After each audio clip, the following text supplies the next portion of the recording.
Welcome to the United Cast. It's Entertainment Talks podcast for Man United and football. I'm your host Matthew, and in this particular little section, or this particular little thing, I'm going to do a video on the team. So this won't be an audio podcast. I might release it actually as audio. I can do that, so I might do that. But I just wanted to show how Man United's 4-2-3-1 system is sort of supposed to work. So I'm gonna do that and then show you, because I've talked a lot before. If you've listened to the United Cast before, I've talked about McTominay's very specific role in this situation. So as you can see, I can click on these players, drag them around, that kind of thing, and swap them around. Sorry, and show you different bits and pieces. I am also going to bring, where have they gone? Pogba. Let me just move him up. Pogba and Matic I'm going to show, because usually Man United, I mean the front three can kind of rotate. I've just selected James, Greenwood and Rashford for this particular situation, but usually, we play this exact back four. We've rotated the keeper recently, because we've had Henderson play sometimes, usually Lindelof, Maguire, but these two are the interesting ones that come into this, the 4-2-3-1 formation, because your back four pretty much function as normal. The two in midfield is the ones that I'm going to be showing the different change with, and then the three as well. Of course, you've got your two wingers, your number 10 here with Bruno, and in this situation Greenwood as the striker. Obviously Man United sometimes play Martial, and I'm not sure if Cavani is actually on this team. He is actually, yeah. Sometimes play Cavani, and every now and again play Donny van de Beek. So yeah, how this is kind of supposed to work. I've pointed out McTominay a few times on the United Cast episodes. So what is supposed to happen that doesn't is usually we play it out from the back, which usually results in the backwards passing. So De Gea usually has the ball, rolls it out or kicks it out to one of the back four, and then obviously we try and play the ball forward eventually. Sometimes it's maybe Shaw passes to Rashford and he kind of goes from there, or maybe it's Wan-Bissaka plays to James or whoever's there. But what is supposed to happen in this situation is when De Gea, so I'm going to kind of explain back to front and then front to back how this is supposed to sort of work, or at least how I think it's supposed to work. You can have your own interpretation, that's fine. So Maguire, let's say Maguire or Lindelof has got the ball. Let's say Maguire's got it, just for an example. He'd then play it forward to either Fred or McTominay. Fred, to me, is supposed to be the CDM, and McTominay is the box-to-box player. Now, what's supposed to happen, I will move them around in a second and show you. Let's say Fred's got the ball. He then can either pass it forward to Bruno. He can play it to the left to Shaw. Hopefully Shaw's moved up like this at this point. Maybe he has, maybe he hasn't. Rashford's maybe come back, or maybe is near him, so he can play the ball to him. Unlikely that he'll play the ball to James, because he'll be on the right, and what should happen is McTominay or Bruno should be next to him, because him, and him, these three are really supposed to work together on this. So let's say Fred's got the ball. He'll play it to McTominay or to Bruno. At some point Bruno's going to get the ball, and what is supposed to happen is obviously the team will start moving up, or should start moving up. Let's move Greenwood a bit higher. Bruno would then start moving the ball forwards, and then this is the next important part. So you have, I've moved Bruno there for a particular reason. Now McTominay, the box to box player, what I think he's supposed to do, and where he's actually most effective, he will then get the ball off of either Fred or Bruno, depending on who's got it, or maybe it will be with Dan James at this point. He'll then move forward, so he'll move from one box to the other, simply put. Not necessarily in the box, but in and around this type of area. So that's how that's supposed to work. And then Fred, who can move forward, but I would recommend Fred sort of stay just past maybe the halfway line. Depends on Ollie's tactics and how far he wants the team to push up. Obviously, if we play usually if we play usually Maguire and Lindelof, the team doesn't tend to push too high up, because these two can't run back, and then we get caught out on the break. But what's supposed to happen from here is, let's say Man United are in an attacking scenario, so Luke Shaw would probably have moved up, Maguire would maybe have moved up a bit, you know, all these would have kind of moved up a little bit. Again, we're probably playing quite a deep line, so Lindelof wouldn't be like here, he would usually be, you know, they'd be back here somewhere. Plus you don't want your two centre backs to move too far forward, although sometimes Maguire can get the ball and just sort of charge up and pass it to somebody, so you've got that as well. But how this is supposed to help, this is how it's supposed to me, how it's supposed to work. When you're then sort of passing the ball in and around, you know, the 6-yard box or on the edge of the box around these sorts of areas,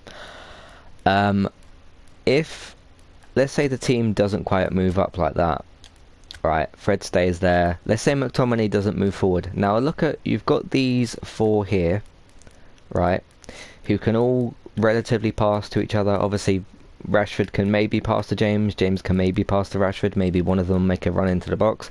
Obviously you want to try and get the ball to the striker, in this situation Greenwood, so that he can hopefully score.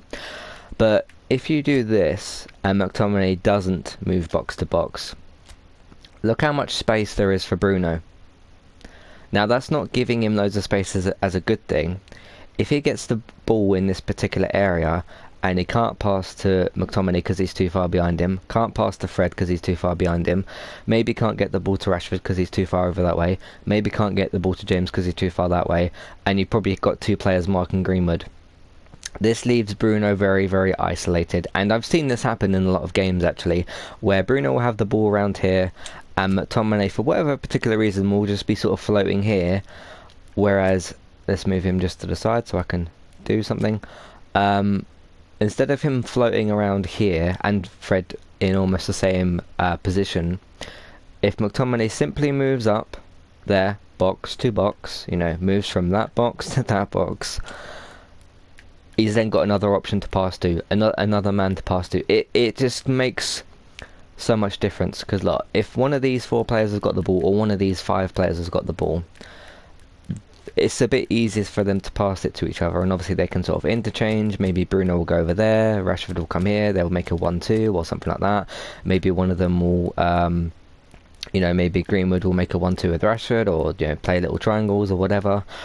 But if McTominay stays here, there's very little that Bruno can do. Now it's interesting when a lot of people say regarding Bruno that, like, oh, he carries the team, he's always the one being relied upon, which, you know, he's easily one of our best players, there's no doubt about that. But I just think if he doesn't get that support from McTominay, or it doesn't have to be McTominay, because usually it would be Fred and McTominay that would play together. Obviously sometimes you can have, where'd they go? I put them up here, didn't I? Because in my opinion, if you're talking about, I'm just going to move them back down. If you're talking about CDM, it would either be Fred or Matic, because you don't want Fred and Matic. We've seen how much of a disaster that is, because there's just nothing really there. So if you got Matic as the CDM, again, McTominay moves forward in the attack. Matic sort of sits about here. Bruno, they can then move about a bit, and they'll just have more closer options to pass to. Same thing with Pogba. If McTominay's playing, usually Pogba's the box-to-box player. Again, same thing can happen. I do notice usually Pogba moves up forward more, so because sometimes it's difficult to tell if McTominay doesn't want to come forward, or if he's been kind of told not to, because we don't know what these players get told to do specifically. But again, you know, Bruno moves slightly over that way, Pogba can act as the box-to-box, and move forward and help support Bruno. It's quite a simple thing, it really quite is, but it really is quite a simple thing, but sometimes it just doesn't happen. But yeah, if, let's say, Pogba stays back, Matic stays back, Bruno gets the ball here, he's just got there's just too much room with nobody else around him. It isolates Bruno, and I've seen that happen just so many times. So yeah, the other option that you can do, which is more of an attacking option, is a 4-3-3, where Matic will sort of sit, again, CDM, but more in the middle, because he won't have somebody next to him. And then, you know, the 3 in midfield are considered these 3. sort of 4-3-3, which is technically a 4-1 4-1, I suppose, because then you'd have the 4 here and the 1, but it's looked at as 4-3-3 because these are considered the 3, and then obviously got the 3 midfield players here. Now Ollie, I think, did do this in the first few months of his Man United managerial career, but then he stopped doing it. Whether it's nervousness as to, like, you know, if the attack goes past these two and you've just got Matic in the back 4, because one of the reasons that Fred and McTominay do play so often is to protect these 4, not necessarily Shaw and Wan-Bissaka, but these 2, because they're just too slow. So but yeah, that's kind of how that works. And then again, you got the same thing with the box-to-box role for defense. So I can just leave them 3 up there. So if we're not in possession, you know, I'm just gonna move Bruno here slightly. Let's say we're in the attack. Pogba's moved up. Sorry. Again, box to box. He's moved from one box to the other. Then if we start going on the defensive, you know, if James or Rashford needs to come back, they can obviously do that. James has got arguably a lot more work rate out of all of our wingers. Bruno does sometimes track back, but what's important as well is, you know, whether that's Fred or Matic, Pogba or McTominay, depending on which one is chosen, needs to come back to be next to Matic, support him in defence. They get the ball back, they move it forward. Pogba moves up, box to box. So that's how that's supposed to work. But my main issue, and the reason I'm bringing this whole thing up, is because, again, you know, if Pogba or McTominay simply doesn't move forward, it gives Bruno that less extra man to pass to, because then there's just too much space. So anyway, when you're next watching Manchester United, do look out for this. Sometimes McTominay moves forward, but I do notice that oftentimes he just tends not to. Again, not particularly sure as to why that is. I'm not in the dressing room, you know, I don't know what they're saying to each other. So yeah, that's just how I wanted to explain that working as well. I did want to do another thing, because I've wanted to kind of do this for ages. I just wasn't sure exactly how to, and then I kind of realised I can do this and sort of show things off. I'm going to do another video, I'll probably record it in a minute actually, explaining Man United's right winger problem, which I'll get to as well. But that's that for this kind of video essay, if you want to call it that. It's a very, very simple thing. It's just a matter of doing this or not doing this, really. But it really just does just kind of, you know, when you're playing a team game and every man counts kind of thing, it really does make so much difference. And I notice it when McTominay or Pogba moves forward and supports the attack, how much difference it makes, because you've just got that extra man to pass to. So it's very, very interesting. But it's something that's been going on for quite some time, and I just wanted to do a video about it. But what do you think? Did you notice this yourself? Is this something that you haven't noticed? Do you think it's kind of silly or whatever? It is kind of a silly, simple thing to point out, I suppose, but it's something that we don't really do that we should. So I'll look out for it in tomorrow's game against Roma. I'll look out for it, well, in all of our future games, really. Liverpool on Sunday and whatnot. So let me know what you think. Matthew at entertainmenttalk.org. Of course, if you're watching this on YouTube, you can put something in the comments. Got Twitter, you can contact us there, eTalkUK. On the website there's also the contact page and information probably in your show notes as well.